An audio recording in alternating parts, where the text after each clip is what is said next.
Correspondientemente, como lo dijimos, ¿no? Siempre que determinamos los accesos a una estructura, tenemos que habilitar una ruta de escape, ¿no? Y esta ruta de escape, pues tendrá que ver con una ruta eh, adicional a la que hemos determinado, ¿no?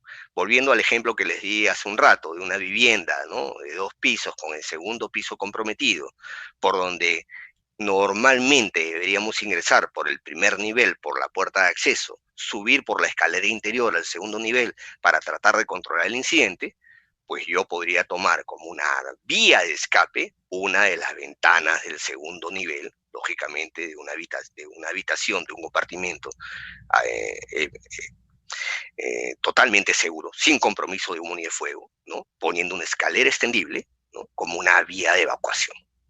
¿Ok? Acá hay que tener mucho ingenio, mucho criterio táctico. Acá la experiencia de los oficiales es importantísima para determinar qué punto de la estructura puede ser esta ruta de evacuación. Pero lo importante, amigos, es que esta determinación de este punto de evacuación tiene que darse desde el inicio del trabajo, de la táctica. ¿Por qué? Porque los equipos que van a ingresar tienen que tener pleno conocimiento dónde está este punto de evacuación. No podemos pretender que ya con los equipos adentro, ya con los equipos en pleno trabajo, recién definamos un punto de evacuación, ¿no? Sin el conocimiento de los que van a estar expuestos a la situación de peligro, que son los que están al interior del edificio. Así que ahí hay que trabajar desde el principio de una manera muy rápida, determinar los accesos e inmediatamente determinar la ruta de escape probable para una situación que pueda salir fuera de control. Bien, pasamos a la tercera consideración, determinar cuál va a ser el equipo de búsqueda, ¿no? Determinar cuál va a ser el equipo de búsqueda y rescate. Y acá básicamente vamos a determinar unos criterios de cantidad, como ya lo vimos en la recomendación, el equipo que se plantea es un equipo mínimo de 4 personas. Y esto también lo define la NFPA 1500, ¿no? Básicamente entre los incisos 8.5.4 al 8.5.7 da estas consideraciones, ¿no? Sostiene por qué, cuáles son las condiciones relevantes de estos equipos, ¿no? Y indica que la cuadrilla, es decir, 4 individuos operando en el interior, ¿no? Siempre deben estar próximos unos de otros para proveerse de asistencia en caso de emergencia. ¿Por qué define 4?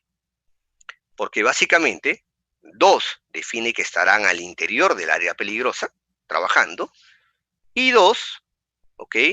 Fuera de esta, disponible para asistir o rescatar o dar cualquier soporte a estos 2 que van a estar al interior.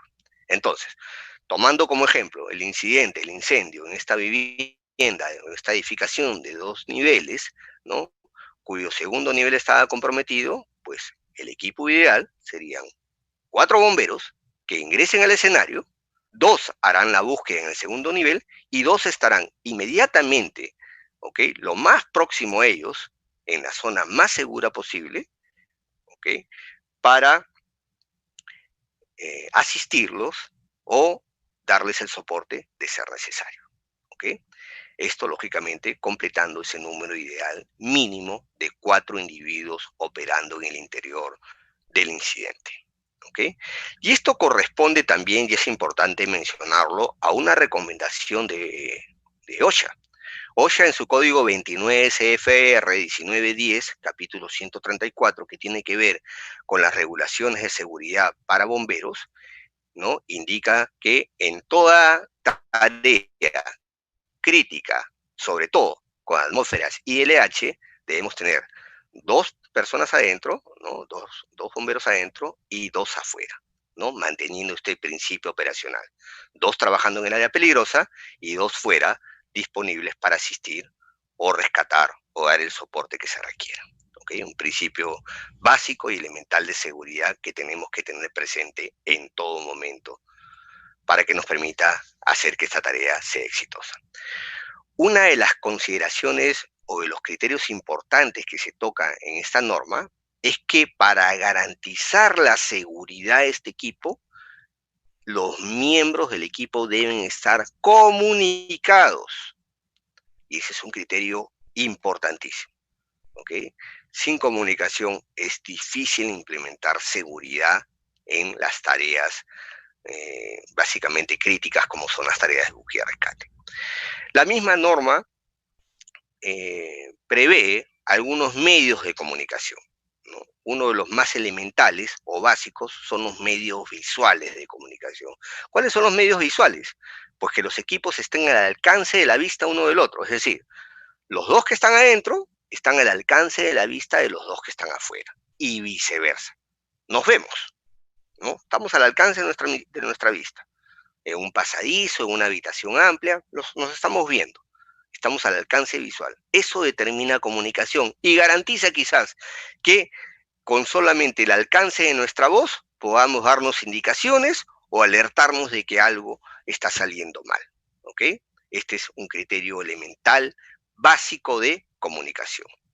Otro de los medios que recomienda son los auditivos, ¿no? Donde podemos evaluar también el uso de equipos radiales de comunicación a través de radios personales, que son muy importantes para ya alargar este alcance visual, ¿no? Si tenemos medios de comunicaciones radiales, pues el alcance visual ya no sería estrictamente necesario, sino mantendríamos la comunicación, ¿ok? Más fluida, ¿no? Pero a una distancia mayor y que nos permitiría, lógicamente, extender nuestro radio de acción dentro de la tarea que estamos desarrollando. Otro de los medios que también recomienda, ¿no? Son los medios físicos o a través de cuerdas guías de seguridad, ¿no? Importante cuando hablamos de áreas extensas, ¿no? O estructuras que puedan facilitar la desorientación de los bomberos o de los equipos de búsqueda y rescate. ¿Okay? Eso es importante también entenderlo, ¿no? Por ejemplo, si estamos haciendo una tarea en un escenario complejo, yo digo un escenario complejo, puede ser, no sé, un sótano de estacionamiento, ¿no?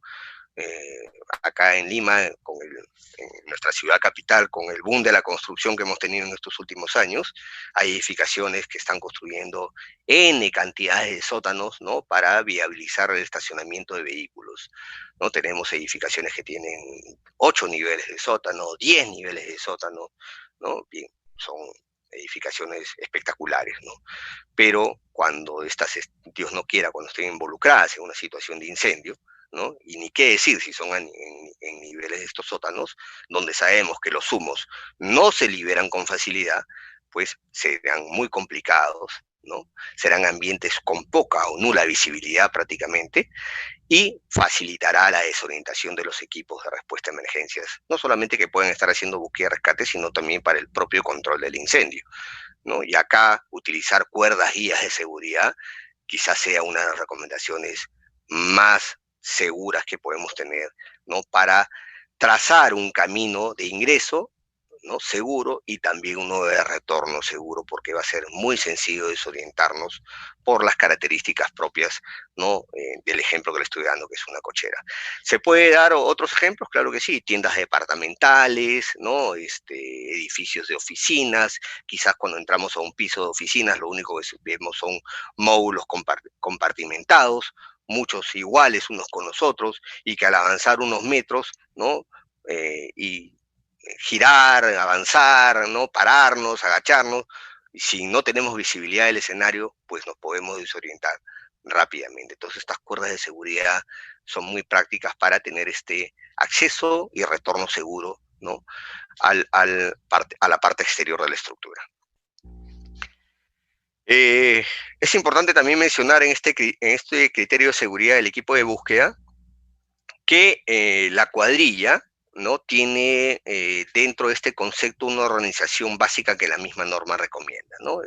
La misma norma reconoce que esta cuadrilla puede estar integrada por un oficial o un líder, ¿no? La persona que está a cargo del equipo, un operador o conductor también del carro bomba, ¿no? El operador de bomba o conductor también, que lo conocemos acá en nuestro país, y 2 bomberos que son la tripulación, ¿no? Estos 4 elementos constituyen esta cuadrilla básica, ¿no? Que generalmente tripula una unidad de respuesta. Entonces, teniendo este perfil básico, ¿no? Un oficial, un operador y 2 bomberos, la misma norma sugiere cierta distribución en las tareas, ¿no? ¿De qué manera? Una de las más elementales es que el líder del equipo, con el operador de la bomba, permanecen fuera como los miembros de espera o reserva, y los 2 bomberos, es decir, ingresará a hacer la tarea en el área crítica. Entonces, ellos 2 estarán en el área peligrosa y el líder con el operador de la bomba permanecerán afuera, ¿no? En soporte y asistencia a estos 2 que están al interior del área peligrosa, ¿no? Pero también la misma norma señala que puede haber la necesidad de que el líder del equipo, ¿ok?, ingrese a la zona peligrosa. ¿Por qué prevé esta condición? Porque generalmente lo que nos han dicho es que el líder siempre debe estar en el exterior, siempre debe estar a cargo de las comunicaciones, siempre debe estar a cargo de liderar la situación de emergencia. Pero la norma reconoce que en ciertas situaciones excepcionales, lógicamente, el líder se puede ver en la necesidad de ingresar a hacer la tarea. ¿Y por qué? Porque una de las consideraciones que ponen los anexos, por ejemplo, es que la tripulación, es decir, los bomberos que lleva como tripulación, pueden ser novatos, pueden tener poca experiencia, ¿no? Y la tarea se pinta altamente crítica, ¿no? Donde la experiencia de un oficial, de un bombero con muchos años de servicio, puede ser vital para el éxito. Para el éxito seguro. Recordemos que cuando hablamos de éxito, cuando hablamos de cumplir el objetivo, tiene que ser con seguridad. Entonces, esta experiencia que puede tener el líder puede ser muy necesaria al interior de la búsqueda. En ese momento, lo que hará el líder es ingresar con uno de los bomberos que vino en la tripulación y dejará al operador de la bomba con el otro bombero en la parte externa para la tarea de soporte o de asistencia que hemos comentado, ¿no? Una de las cosas anecdóticas que que la norma señala es que quien queda a cargo en la parte exterior de las comunicaciones y el liderazgo afuera es el operador de la bomba, no el otro bombero. Pero esta es una concepción americana, ¿ok? ¿Por qué? Porque bajo la concepción americana, el operador de la bomba es una persona de mayor calificación que un bombero de cumplido varios requisitos. Uno de los requisitos, lógicamente, es el entrenamiento básico bombero, que lo podemos tener cualquiera que estamos en este servicio. Y adicionalmente, los criterios o las competencias para la operación de la bomba y la conducción del camión. Entonces, este nivel técnico, estas competencias que tiene este elemento, lo hace una persona de mayor experiencia y de mayor certificación, y por eso que el líder le deja a él a cargo esa responsabilidad, ¿no? Pero esta es una concepción americana. ¿Cómo la planteamos nosotros en nuestra realidad, en nuestro cuerpo de bomberos? Eso dependerá de cómo estamos nosotros organizados, ¿no? Acá en Perú, les comento, nosotros tenemos como parte de nuestros bomberos voluntarios algunos bomberos que están autorizados para conducir, ¿no? Pero ellos solamente podrán asumir el mando de la emergencia siempre y cuando el grado que ostenta se lo permite, ¿no? El grado que ostenta se lo permite. Si tienen un grado inferior a cualquier miembro de la tripulación, es raro que pueda ellos asumir el, el mando, ¿no?, o el control de la situación de la emergencia. Son realidades que difieren por el tipo de organización, ¿no?, diferente al que puede tener un cuerpo de bomberos rentado, ¿no? Porque estas normas muchas veces tienen ese espejo, ¿no? Cuerpos de bomberos estructurados, con tripulaciones fijas, ¿no? Para, lógicamente, entender que pueden tener un estándar ya definido, ¿no? Y yo siempre hablo de cuerpos de bomberos rentados, no menciono profesionales, porque finalmente profesionales somos todos, los voluntarios y los rentados, ¿no? El que no nos paguen no dista que no tengamos que ser profesionales, ¿ok? Esa es una diferencia que tenemos que tener siempre clara. Voluntarios y rentados somos profesionales. La única diferencia es que algunos nos pagan y a los otros no. Así que eso hay que ponerlo siempre en consideración. La misma norma en esta parte de la cuadrilla señala una consideración que yo consideré que es importante, y lo llama la cuadrilla incompleta. Es decir, cuando una unidad llega con menos de 4 bomberos al escenario. ¿Puede suceder eso en una parte del mundo? Sí, claro que sí. Acá en Perú sucede. ¿no? Ya es un caso, ¿no? Quizás al momento que conversemos en la parte final, ustedes me podrán comentar si en su servicio de bomberos pasa, pero acá en Perú sucede, ¿no? Nosotros para poner un camión contra incendios en servicio solamente necesitamos 2 bomberos. Así es nuestro estándar, ¿no? Y a veces, en cierto momento, hasta con uno. Cosa que se nos paran los pelos de punta de lo que podría suceder, pero al menos 2 para poner en servicio una unidad contra incendios, ¿no?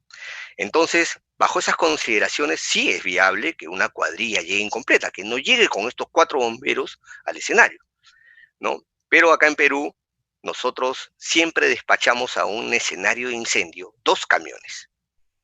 No importa si la casa está en la etapa incipiente o en la etapa de crecimiento, no importa. El primer despacho a toda situación de incendio siempre van a ser 2 camiones. Es decir, pueden salir al menos 2 bomberos en un camión, pero siempre van a soltar 2 camiones y es decir, vamos a tener 4 bomberos en el primer despacho. Lógicamente, ustedes saben que siempre hay un camión, una estación que está más cerca del incidente. Por lo tanto, una va a llegar primero y consecuentemente la otra después. Entonces, vamos a tener en el momento inicial una cuadrilla incompleta. ¿Qué opción tenemos? ¿No hacer el rescate? La norma prevé esa situación. ¿Y qué es lo que nos comparte la norma? Que si hay una inminente situación de peligro para la vida, resaltadísimo, ¿ok? Entiéndanlo bien. Si hay una inminente situación de peligro para la vida, es decir, víctimas atrapadas, donde el rescate inmediato puede prevenir la pérdida de vidas o de lesiones graves, y aún 4 miembros presentes en la escena, los miembros deben evaluar cuidadosamente el nivel de riesgos al que estarán expuestos para tomar dicha acción de rescate. ¿Cómo evalúan el nivel de riesgo? Ya lo hemos compartido. Arriesgamos mucho de manera calculada para salvar vidas salvables. Arriesgamos poco para salvar propiedad salvable y no arriesgaré nada ni por una edificación o vidas ya perdidas. ¿Ok? Entonces, si yo tengo una situación inminente, víctimas atrapadas, donde yo reflexiono que si no tomo la acción de rescate en este momento, esas víctimas van a sufrir graves lesiones o probablemente la pérdida de la vida, ¿ok? ¿Hago o no el rescate? Bien, la norma dice que si usted lo define y acepta el riesgo, lo que tiene que hacer para poner en marcha esa tarea de búsqueda y rescate es avisar, ¿ok?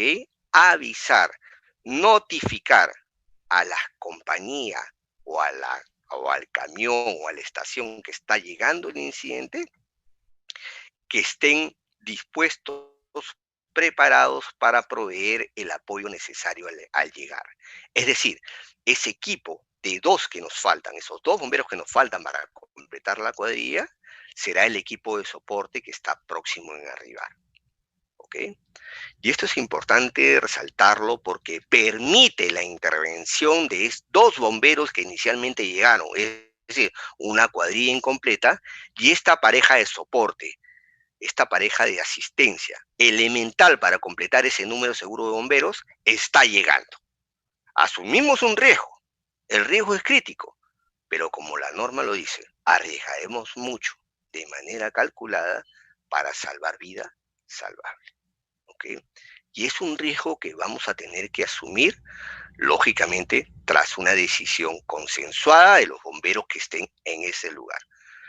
¿Algunas otras variables más saldrán? Definitivamente que sí. Todos sabemos que los incendios o las emergencias en general tienen particularidades y cosas que se presentan en el momento que muchas veces no podemos imaginar.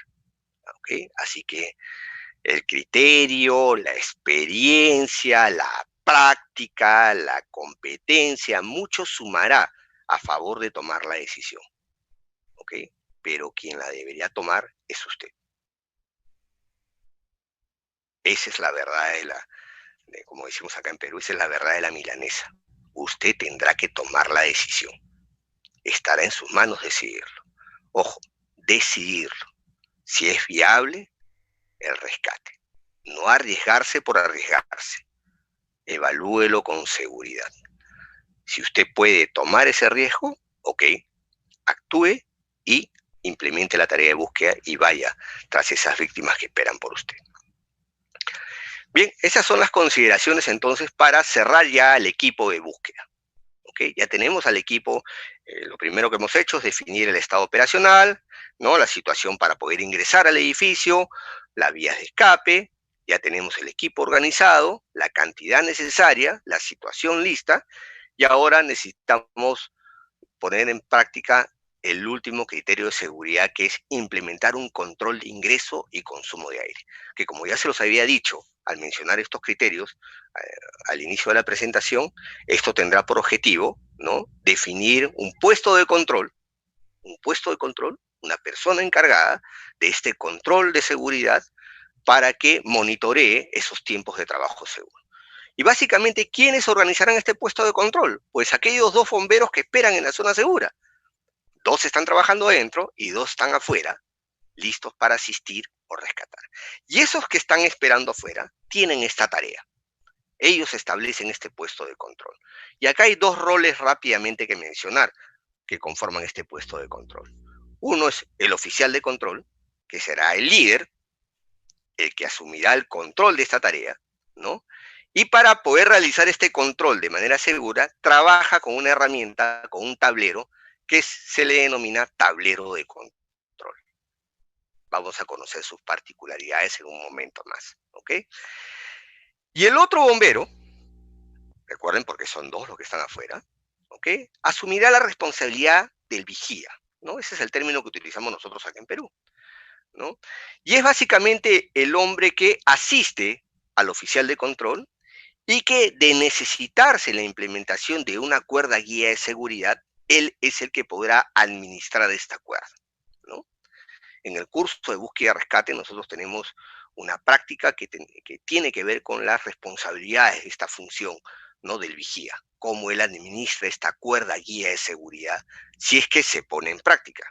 No en todas las tareas de búsqueda se utiliza la cuerda, ya lo hemos dicho, son para escenarios complejos, escenarios, ¿no?, donde es sencillo desorientarse, o almacenes muy amplios donde hay que tener mucha cobertura de búsqueda, ¿no? Y muchas veces desprenderse de la parte segura, ¿no?, de tener como referencia una pared, un muro, desde el que yo puedo estirarme y volver a mi posición para continuar en ese patrón de búsqueda, ¿no? La cuerda me permite alejarme de estos puntos de referencia, ¿no?, porque estoy seguro que tengo un punto de referencia al inicio de la cuerda, ¿no?, para regresar en cualquier momento. Entonces, esos son los 2 roles que se manejan, ¿no?, dentro de este puesto control, que lo van a cumplir estos 2 bomberos que están en espera en esta zona de afuera, ¿ok?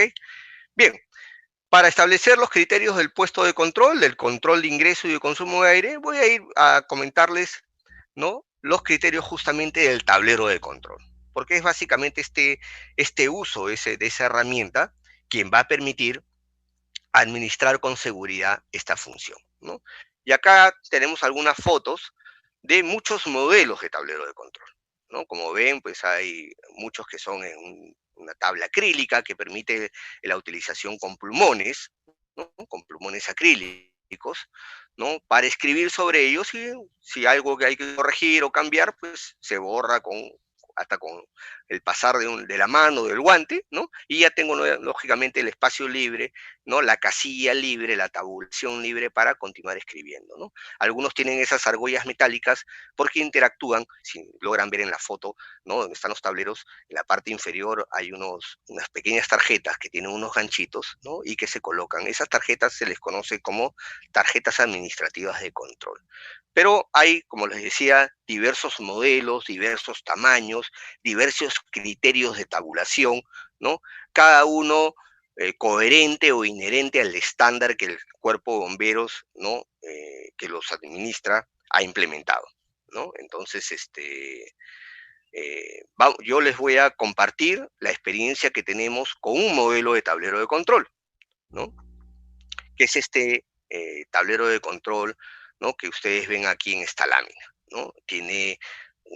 Es un tablero tabulado, ¿no?, con algunas columnas de datos, ¿no?, donde nosotros consignamos justamente los datos necesarios para administrar de manera segura el incidente, ¿no? Este tablero interactúa con unas tarjetas, con unos TAC, como yo les había dicho, son tarjetas administrativas de control, ¿no? Nosotros tenemos un estándar de tarjetas, ¿no? Definidas por colores, un estándar cromático, ¿no? Que tienen que ver con identificaciones por grupos o rango de grados que tenemos acá, ¿no? Por ejemplo, los de color celeste serán para los alumnos, los aspirantes, los pilotos o maquinistas, ¿no? Y personal de asistencia sanitaria. Esos son los TAC de color celeste. Nosotros, para otro grupo tenemos los de color amarillo, que son para los grados de seccionarios, subtenientes y tenientes. Y los anaranjados, que son para grados superiores, desde capitanes, brigadieres, ¿no? O brigadieres mayores, ¿no? Que son ya oficiales superiores, ¿no? Entonces, yo, por ejemplo, que tengo el grado de brigadier en mi cuerpo de bomberos, tengo una tarjeta administrativa de control color naranja, ¿no? Esto nos permite tener un criterio cromático y en un manojo de tags, ¿no? Cuando tenemos un escenario complejo y hay muchas tripulaciones, podemos reconocer cuáles son oficiales superiores, cuáles son personal subalterno, ¿no? Y cuál es personal de apoyo, ¿no? Un poco para combinar algunos grupos de trabajo, ¿no? De una manera muy sencilla, ¿no? Que salta a la vista prácticamente, ¿no? Bien, eh, el tablero tiene algunos campos. No sé si es muy clara la diapositiva, pero la primera columna, por ejemplo, dice equipo, efectivo, zona de tarea, visto bueno EPP, visto bueno EPRA, ¿no? Hay ciertos datos ahí, para nosotros, datos de identificación, datos genéricos, ¿no? Como otros tableros los pueden tener o de repente no los pueden tener, ¿ok? Yo no voy a entrar en mucho debate sobre esos campos, porque son campos de vamos a decir, de datos para nosotros, para nuestro estándar, sino voy a hablar de los campos que sí son transversales a todos los tableros. ¿Y cuáles son esos campos? Bien, los campos que son transversales a todos los tableros de control son los campos de carga de aire, hora de inicio de la tarea, hora de término de la tarea y un campo muy especial que lo denominamos hora de alerta de la tarea, ¿no? Estos campos sí son transversales a la mayoría de tableros, porque la mayoría de tableros lo que controlan son los tiempos de trabajo, ¿no? Ese es el concepto para definir un tablero de control. Entonces, más allá de los otros datos que no tengan, estos son los datos transversales, los datos comunes, ¿ok? Entonces, acá voy a definir, lógicamente, la trascendencia de estos campos, ¿no? La carga de EPRA, el EPRA son las siglas de Equipo de Protección Respiratorio Autónomo. Es el estándar de identificación que nosotros tenemos para el equipo SCBA acá en Perú, ¿no?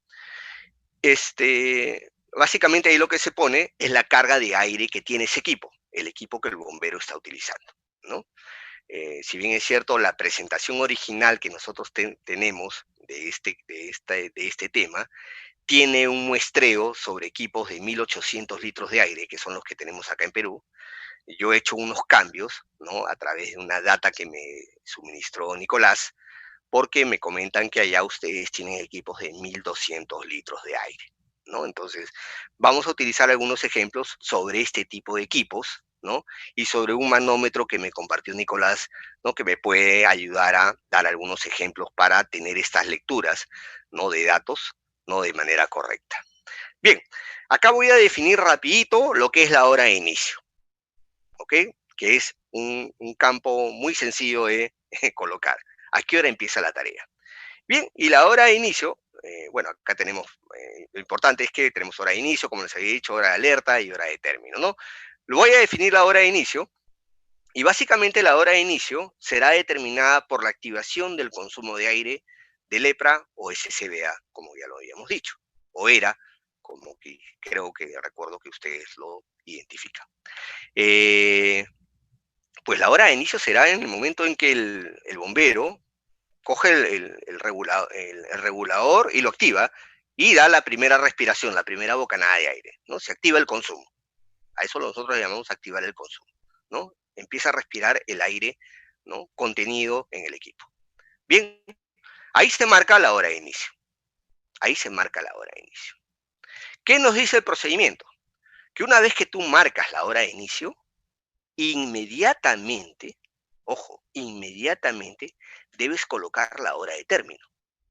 Y uno dirá, pero ¿cómo voy a colocar la hora de término si la tarea todavía no ha terminado, recién está iniciando? Bien, hay que diferenciar el criterio de este campo tan importante que es la hora de término. Ojo, el tablero no es un registro de datos que cuando yo lo veo salir al bombero de la tarea, en ese momento consigno su hora de término. No, yo defino la hora de término desde el inicio de la tarea como un parámetro de seguridad. ¿Para qué? Para yo saber que a esa hora ese bombero debe estar fuera. Ese es el criterio de seguridad. ¿Y cómo calculo la hora de término? Será la pregunta consecuente. Bien, ese tiempo de permanencia, ese tiempo de trabajo, es determinado por un patrón de consumo de aire. Y es algo que nosotros también tenemos que conocer. Vamos a entonces ahorita a desarrollar ese concepto. Lo primero que vamos a entender es qué es un patrón de consumo de aire para poder determinar la hora de término, saltándome la hora de alerta por este momento. Y una vez que determinemos la hora de término, consecuentemente determinaremos la hora de alerta. Muy bien, acá sí les pido por favor que me presten un poquito de atención, no es difícil, pero a veces tiende a confundirse, pero cualquier cosa, preparen sus preguntas para despejar sus dudas sin ningún problema. Bien, entonces, ¿cómo vamos a determinar nosotros la hora de término en base al patrón de consumo de respiración?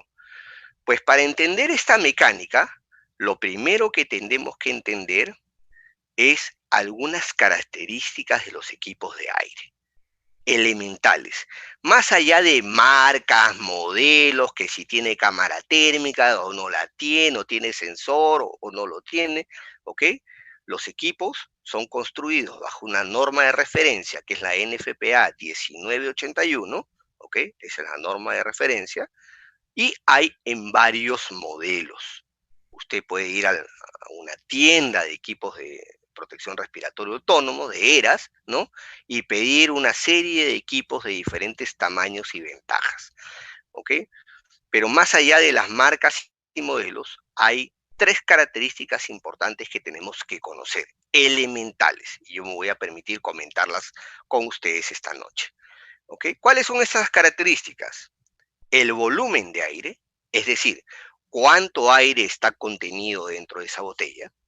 Ese es un dato importantísimo que usted tiene que conocer. Consecuentemente, sobre eso, la presión. ¿A cuántos PSI de presión se han comprimido esos litros de aire que están dentro de esa botella? ¿Ok? Y lo otro es el tiempo nominal. El tiempo nominal es un tiempo referencial que define la norma 1981, la NFPA 1981, en base a un criterio muy sencillo de entender. ¿Ok? Muy bien. Estos son los tres datos importantes que nosotros tenemos que conocer, elementales de un equipo de aire. Vamos a ver algunos ejemplos de equipos. A ver, existen en el mercado equipos de 1200 litros de aire, que es como los que ustedes tienen. Algunos están comprimidos a 2216 psi y otros están comprimidos a 4500 psi. ¿Ok? Entenderemos que los que están a mayor compresión, es decir, a 4500 psi, son de materiales de una característica, los cilindros, ¿no? Las botellas de aire, como las conocemos acá, son de unos materiales muy especiales que resisten esta alta presión, y al resistir esta alta presión hacen que un contenedor más pequeño tengamos la misma cantidad de aire que un contenedor de 2216 psi. ¿Ok? ¿Y qué ventaja tiene un contenedor más pequeño? Pues al ser más pequeño es menos pesado, más ligero, más ergonómico, y todo eso hace que haya un menor fatiga en el usuario. ¿Y quién es el usuario? Nosotros, los bomberos. ¿Ok? Así que ahí tiene una muestra de los equipos de 1200 litros de aire. ¿Cuál es el tiempo nominal de este equipo de 1200 litros? 30 minutos. Ese es el tiempo nominal. Muy bien. Así como existen equipos de 1200 litros de aire, también existen equipos de 1800 litros de aire. Algunos comprimidos a 4500 psi y otro modelo comprimido a 5500 psi. Tiempo nominal, 45 minutos. Por ejemplo, estos equipos nosotros tenemos acá en Perú. Tenemos equipos de 1800 litros de aire comprimidos a 4500 psi. Ese es un estándar, ¿no?, que hemos adquirido ya hace como casi 4 años, ya que creo que ya se van a cumplir de la adquisición de estos equipos, de una renovación que se hizo de equipamiento acá en Perú. Pero también existen en el mercado equipos de mayor cantidad de aire. Existen equipos de 2400 litros de aire, comprimidos a 4500 psi y comprimidos a 5500 psi también. ¿Qué duración nominal tienen? 60 minutos, ¿no? Y el equipo de mayor capacidad que existe actualmente es el de 3000 litros de aire, comprimidos a 5500 psi, ¿no?, para una duración de 75 minutos nominales. ¿Ok? Esa es la gran diversidad de equipos que hay en el mercado. Marcas, hay un montón. ¿Ok? No todos tienen este catálogo de modelos. Algunos lo tienen todos, otros tienen algunos. Ahí hay que simplemente, bueno, ahí hay que escoger. ¿Ok? Bien, pero más allá de esas características ya individuales de cada marca, estos son los datos más básicos que tenemos que conocer, que son transversales a todos los equipos. ¿Ok? Una de las cosas que hay que entender es cómo se determina el tiempo nominal. ¿Ok? El tiempo nominal se determina, amigos, a través de una tasa de consumo nominal, una tasa de consumo promedio. ¿Y cuál es esa tasa de consumo promedio? Es 40 litros por minuto. Es decir, en base a esta tasa de consumo nominal, por cada minuto yo voy a consumir 40 litros de ese equipo de aire. Por lo tanto, si yo tengo un equipo de 1200 litros, a un consumo de 40 litros por minuto, me va a dar un tiempo nominal de 30 minutos. Igual, si ustedes dividen 1800 entre 40, les va a dar 45 minutos. Si usted divide 2400 entre 40, 60 minutos. Y consecuentemente, ¿no?, 3000 litros entre 40, 75 minutos. Entonces, en base a esa tasa de consumo nominal, se determinan estos tiempos nominales. Pero son tiempos promedios. Son tiempos que la norma determina para darle un valor nominal, un valor promedio de tiempo al equipo. ¿Ok? Para tener un ejemplo, ¿no?, en este momento, por ejemplo, que usted está en reposo, que está escuchándome en este momento, ¿no?, su tasa de consumo promedio por cada respiración es de medio litro de aire.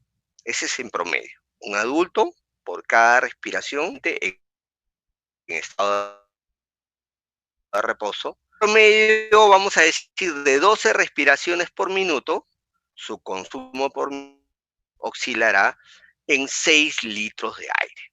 En este momento pues está en reposo, ¿no? Pero cuando tenemos equipo de protección encima, más un ERA, nuestra frecuencia respiratoria aumenta nuestra frecuencia cardíaca, aumenta nuestro esfuerzo físico y nuestra tasa de consumo de aire va a aumentar. ¿Aumentará hasta 40? Una pregunta, ¿no?, que podemos resolver con los siguientes datos. Fíjese usted. La NIOSH, que es el Instituto Nacional para la Seguridad y Salud Ocupacional de los Estados Unidos, un instituto técnico, que su misión básicamente es determinar de manera científica ciertos datos relevantes para elaboración de equipos de protección, para elaboración de normas, ¿no? Y es un instituto muy reconocido, muy científico, todos los datos que tienen son datos científicamente comprobados. Determinó que para el uso de SCBAs hay una tabla de consumos o ratios de caudal de aire, ¿no? Y esta tasa, ¿bajo qué parámetros se da? Bajo los parámetros o relativos al esfuerzo físico. Es decir, por ejemplo, si usted con un equipo de aire autónomo hace un esfuerzo bajo, en promedio sus respiraciones, su frecuencia respiratoria será de 19,2 respiraciones por minuto. ¿Ok? Y por cada respiración usted consumirá 1.3 o 1,30 litros de aire. 1,30 litros de aire, haciendo un promedio de 25 litros de aire por minuto. Ese es a un consumo bajo. Si usted hace un consumo moderado, ¿ok? Su frecuencia respiratoria aumentará a 24 respiraciones por minuto, con un consumo de 1,67 litros por respiración, a un promedio de 40 litros por minuto, que esa es la tasa que utiliza para cálculo, ¿no? Para calcular el tiempo nominal. Pero si el esfuerzo sigue aumentando, pasamos a un esfuerzo alto, la frecuencia respiratoria aumentará a 29,1 respiraciones por minuto, con una tasa de 1,95 litros por respiración, teniendo un consumo de 57 litros de aire por minuto. Y si el esfuerzo aumenta a una tasa de consumo muy alto, ¿ok? De 39 respiraciones promedio por minuto, con un intercambio de 2 litros de aire por respiración, llegará a un promedio de 80 litros de aire por minuto. Y en una tasa extrema, en un esfuerzo, perdón, extremo, su frecuencia respiratoria aumentará a 45 respiraciones por minuto, con un intercambio de 2,66 litros, teniendo como consumo base 100 litros por minuto, que puede llegar hasta 120 litros por minuto. ¿Ok? Estas son las de caudal de aire determinadas por NIOSH para el uso de equipos de protección respiratorio autónomos. ¿Ok? Entonces, en base a esta tasa, NFPA tomó como promedio la tasa de esfuerzo moderado de 40 litros por minuto para calcular los tiempos nominales del uso de los equipos de protección respiratoria autónomos. ¿Ok?